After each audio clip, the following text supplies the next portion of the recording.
Hi అండి అందరికీ welcome back to ధన్యత క్యూటీ ఛానల్। ఈ రోజు నేను లంచ్ బాక్స్ కోసమని చాలా సింపుల్ గా టమాటో రైస్ ని ఎలా రెడీ చేసుకోవాలో చూపిస్తున్నాను, లాస్ట్ వరకు చూడండి। ఫస్ట్ ఒక బౌల్ తీసుకొని అందులోకి 2 కప్స్ ఆఫ్ బాస్మతి రైస్ వేసుకొని వాటర్ వేసి 1 or 2 టైమ్స్ మనము దాన్ని క్లీన్ చేసుకోవాలి। తర్వాత నార్మల్ వాటర్ వేసి ఒక 10 మినిట్స్ దాన్ని సోక్ చేసుకోవాలి। ఇప్పుడు స్టవ్ మీద కుక్కర్ పెట్టి హీట్ అయిన తర్వాత అందులోకి ఆయిల్ ని యాడ్ చేసి తర్వాత మసాలా దినుసులైనటువంటి దాల్చిన చెక్క, లవంగాలు, జీరా, ఇలాచి, బిర్యానీ ఆకులు వేసి కొద్దిసేపు మనం ఫ్రై చేసుకోవాలి। ఇప్పుడు ఇందులోకి కర్రీ పత్తాని యాడ్ చేసుకోవాలి। కర్రీ పత్తా వేస్తున్నప్పుడు కొద్దిగా కేర్ఫుల్గా ఉండండి। నెక్స్ట్ సన్నగా కట్ చేసినటువంటి ఆనియన్స్ కూడా ఇందులో వేసేసుకోవాలి। ఇది గోల్డెన్ బ్రౌన్ కలర్ వచ్చేంత వరకు మనము దాన్ని కలుపుకుంటూ ఫ్రై చేయాలి। నెక్స్ట్ వచ్చి గ్రీన్ చిల్లీని కొద్దిగా యాడ్ చేసుకున్నాను। గ్రీన్ చిల్లీ యాడ్ చేస్తే డిఫరెంట్ టేస్ట్ అనేది వస్తుంది। ఇప్పుడు ఇందులోకి నేను టమాటా ముక్కలు వేసి కొద్దిసేపు దాన్ని కలుపుకుంటూ ఫ్రై చేశాను। టమాటా అనేది మగ్గడానికి కొద్దిగా టైం తీసుకుంటుంది।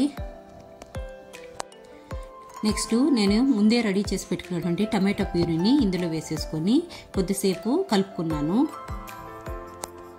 ఇప్పుడు ఇందులోకి నేను కొద్దిగా టర్మరిక్ పౌడర్ని అలాగే సాల్ట్ని కొద్దిగా యాడ్ చేసి ఒకసారి కలుపుకున్నాను।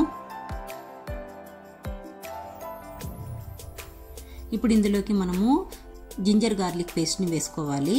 నెక్స్ట్ వన్ వచ్చి చిల్లీ పౌడరు అలాగే గరం మసాలాను కొద్దిగా యాడ్ చేసుకొని కలుపుకోవాలి।